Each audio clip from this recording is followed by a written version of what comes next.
Kemudian pengolahan air permukaan. Jadi ketika musim penghujan kita ada yang namanya kan aliran permukaan.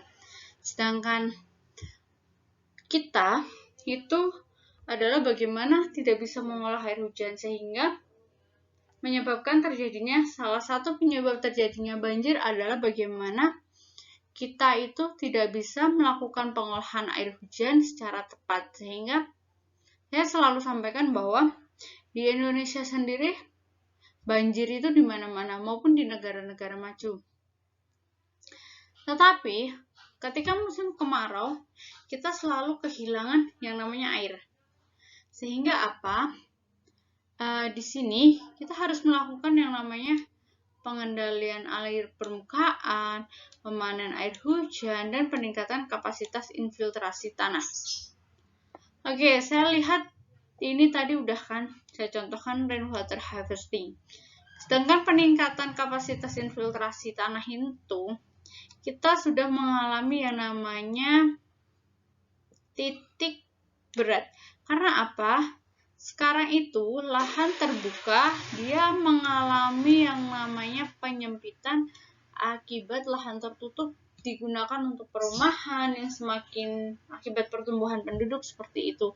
Kemudian penebangan pohon yang sehingga pohon tersebut akan melakukan proses seperti transpirasi. Selanjutnya yaitu sumur resapan. Tentunya pada pelajaran utilitas bangunan 2 atau utilitas bangunan 1 kalian sudah belajar tentang sumur resapan. Sumur resapan merupakan salah satu sistem drainase berkelanjutan yang sudah banyak kita kembangkan di sini. Sumur resapan merupakan rekayasa teknik konservasi air berupa bangunan yang dibuat sedemikian rupa sehingga menyerupai bentuk sumur. Jadi, di sini sumur resapan itu kita alirkan ke bawah. Oke, saya gambarkan seperti ini. Ini adalah sumur, kemudian ini adalah tadi rumahnya.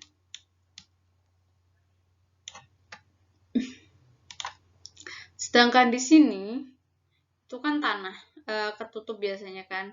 Di sini nanti kita ada saluran. Kemudian ketika kalian akan menggunakannya kembali, misalnya untuk penggunaan kamar mandi, penyiraman, lain sebagainya, di sini berarti kalian akan melakukan penutupan. Itu yang perlu kalian tahu bahwa ketika kalian mengalirkan, kalian harus melakukan yang namanya filtrasi, sehingga filtrasinya kan udah ada di teknologi rekayasa kan, bahan-bahannya seperti penggunaan pasir, kerikil, icuk, dan lain sebagainya. Akan tetapi ketika kalian itu mau mengisi groundwater tank atau air tanah, itu di sini itu nggak perlu kalian tutup dak. Jadi apa aja sih manfaat sumur resapan? Jadi kita gunakan untuk mengurangi air permukaan sehingga terjadi pengurangan banjir dan genangan air. Kemudian yang kedua adalah memperhatikan dan meningkatkan tingginya permukaan air tanah tadi. Jadi ketika air tanah itu mengalami penurunan, apa yang akan terjadi? Air laut itu akan meningkat sehingga tanah itu akan mengalami penenggalaman berapa setiap tahunnya. Mengurangi erosi dan sedimentasi, mengurangi atau menahan intrusi air laut bagi daerah yang berdekatan dengan kawasan pantai, mencegah penurunan tanah, dan mengurangi konsentrasi pencemaran air tanah. Dalam pembuatan sumur resapan sendiri, kita sudah membagi bahwa ada persyaratan umum dan persyaratan teknis. Persyaratan umum bahwa sumur resapan itu pada lahan datar. Air yang masuk itu tidak tercemar. Kemudian mempertimbangkan keamanan bangunan tadi, harus memperlihatkan peraturan. Sedangkan teknisnya, dia ada dalam SNI Departemen Kerjaan Umum bahwa setiap pembangunan sumur resapan itu ada syaratnya tergantung bagaimana permeabilitas tanah tersendiri. Pertama yaitu kedalaman air minimum 1,5, struktur tanah yang dapat dibagi dengan permeabilitas tadi yang sudah saya jelaskan. Oke, ini adalah sistem konsepnya tadi, di mana ini adalah sebenarnya saluran drainase, bisa jadi mengalirkan membuang. Dia tanpa adanya sistem drainase yang disebut dengan sistem drainase konvensional. Apa itu sistem drainase konvensional? Sistem drainase konvensional adalah sistem drainase yang bagaimana sih kita secepatnya membuang sebuah air itu ke badan alir atau ke badan air seperti drainase, seperti sungai. Sehingga gini, bahwa kita itu nggak bisa kan menampung semua hujan itu di dalam tambungan, sehingga rata-rata itu 80%, 70 sampai 80 itu bisa kita tampung, tapi sisanya 30 itu harus kita alirkan ke badan air. Karena apa? Ketika kita berada di sungai, kita membutuhkan yang namanya keseimbangan alam.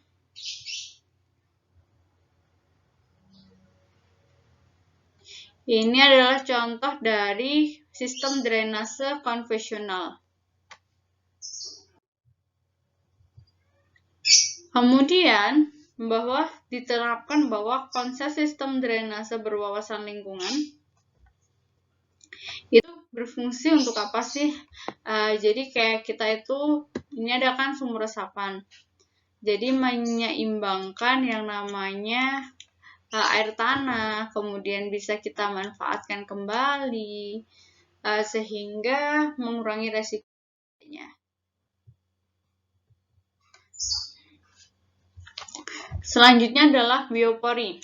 Biopori adalah sistem drainase berkelanjutan yang sangat sederhana yang bisa kita lakukan di lingkungan kita.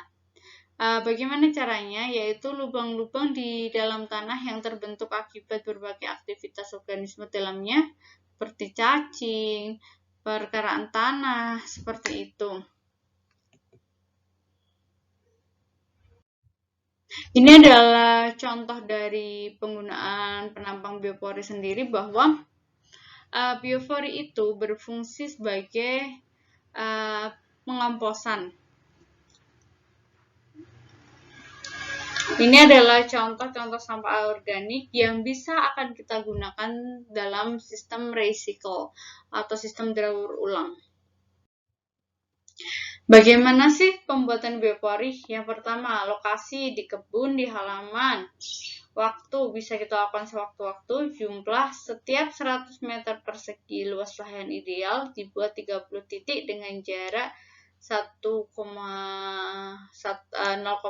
sampai 1. Ukuran kedalamannya itu 80 sampai 100 cm dan diameternya adalah 10.